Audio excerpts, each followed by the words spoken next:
新闻一开始，先来看这金华城案件，检方早起是第二届提审威京集团的主席辛庆京，下晡国民党台北市议员应晓薇也向提审出庭，互媒体翕到讲伊双手扣手铐画面。另外，民众党团是开记者会批评这北检，讲这办超市的鸡卵备案就遐尼爱办，要若办瓜分的就办甲遮尼赶紧。另也批评讲这司法案件的本质本体就无共款，袂当安尼比较。 双手放起来，手提物件对警备车行落来入去北检。国民党台北市议员应晓薇下晡向提审出庭，金华城案继续侦办。检方嘛第二摆提审威京集团的主席辛庆京，继续厘清甲木金流依约收乌钱的对价。辛庆京的委任律师欧元良面对问题是低调，无要回应。接下来会对策。可是身体还好。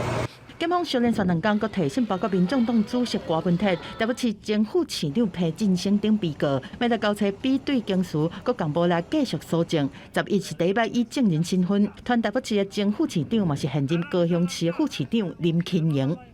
冤枉啊！这个柯文哲当初谢谢。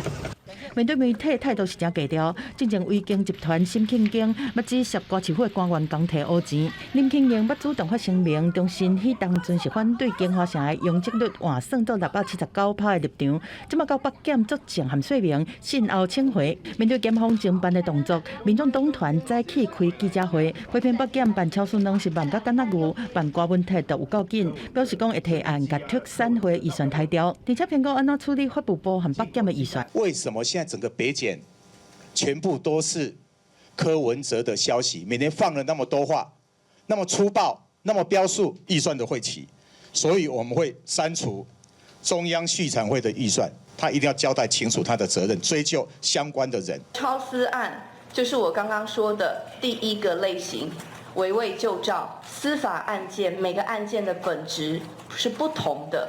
涉案的程度、违法的可能行为完全不同，是不可能拿 A 案比 B 案。民进党团呼吁讲，卖为能救瓜。在9月初8第一场公民出来话了后，民进党的中央委员会嘛确定10日内会举办超过12场的全国宣讲的活动，形式包括户外开讲、客厅会、座谈会、说明会，地点会去到北中南东。记者综合报道。